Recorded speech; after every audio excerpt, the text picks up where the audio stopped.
ایک صاحب نے کیا ہے کہ مفتی صاحب یہ بتائیے کہ کیا ہمارے نبی زندہ ہیں؟ قرآن و حدیث کی روشنی میں بتائیے۔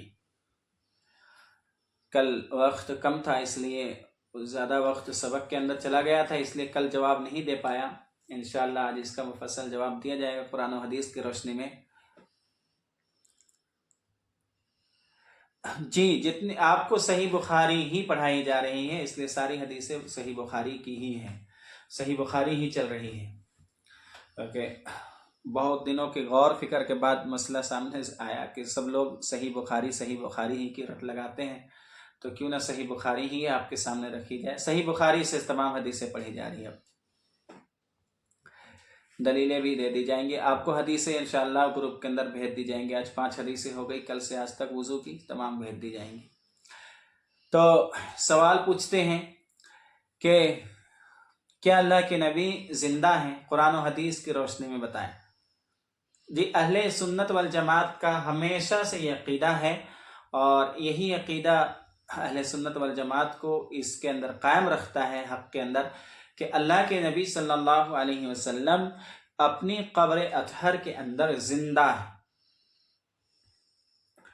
اور آپ کی روح کا تعلق آپ کے جسم کے ساتھ ہے، اور بس تھوڑا اس میں فرق یہ ہے کہ جو آپ کو جو زندگی دی گئی ہے،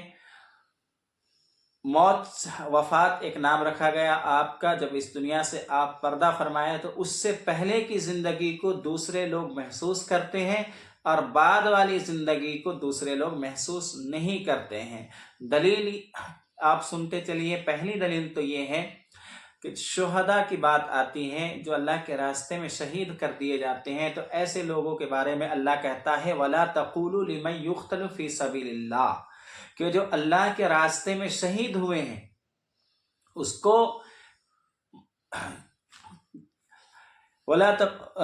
يُقْتَلُ فِي سَبِيلِ اللَّهِ أَمْوَاتٌ، ان کو مردہ مت کہو، جو اللہ کے راستے میں شہید کیے گئے ہیں ان کو مردہ نہ کہو، بل احیاء، بلکہ وہ زندہ ہیں، وَلَكِنْ لَا تَشْعُرُونَ،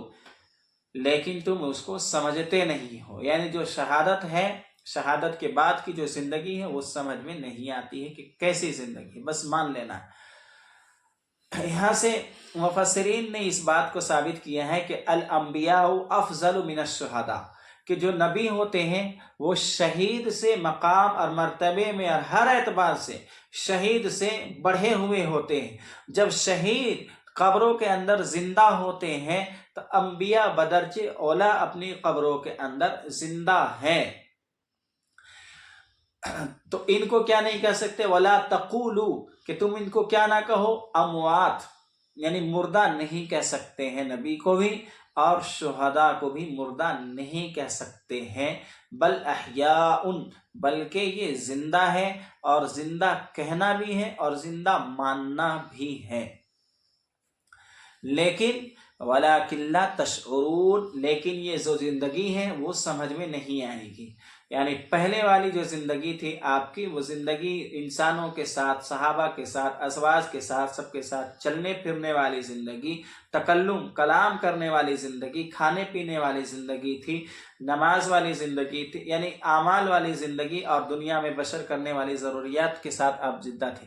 لیکن اس کے بعد جب آپ اس دنیا سے پردہ فرما گئے ہیں تو اس زندگی کے بارے میں مسئلہ یہ ہے کہ وَلَكِنْ لَا تَشْعُرُونَ، یہ زندگی اب سمجھ میں نہیں آئے گی کہ کیسی زندگی ہے۔